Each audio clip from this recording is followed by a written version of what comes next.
தமிழ்நாட்டின் பழமையான குகை கோவில்களில் ஒன்றான இந்த திருத்தலம் 1000 ஆண்டுகளாக பக்தர்களின் நம்பிக்கையின் தூணாக திகழ்கிறது. இங்கு அருள்பாலிக்கும் கற்பக விநாயகர் சுயம்பு வடிவில் கற்பாறையில் செதுக்கப்பட்டவர்.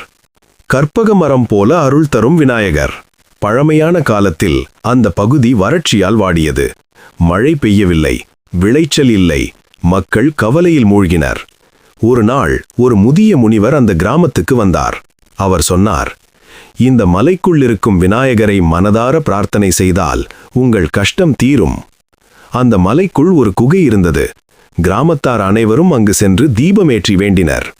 அதிசயம் நடந்தது. அந்த இரவு பலத்த மழை பெய்தது.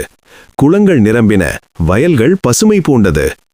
மக்கள் உணர்ந்தார்கள், இவர் சாதாரண விநாயகர் அல்ல, கற்பக மரம் போல வேண்டியது தரும் கற்பக விநாயகர். கோவிலின் சிறப்பு: விநாயகர் வடிவம் புகைக்குள் கற்பாலையில் செதுக்கப்பட்டது. வலது பக்கம் திரும்பிய தும்பிக்கை வலம்புரி, மிகவும் அரிய வடிவம்.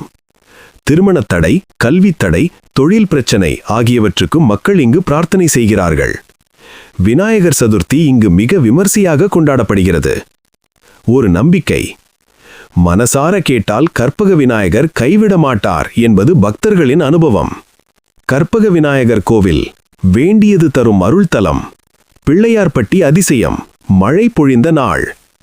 வலம்புரி விநாயகர் அருள் கதை.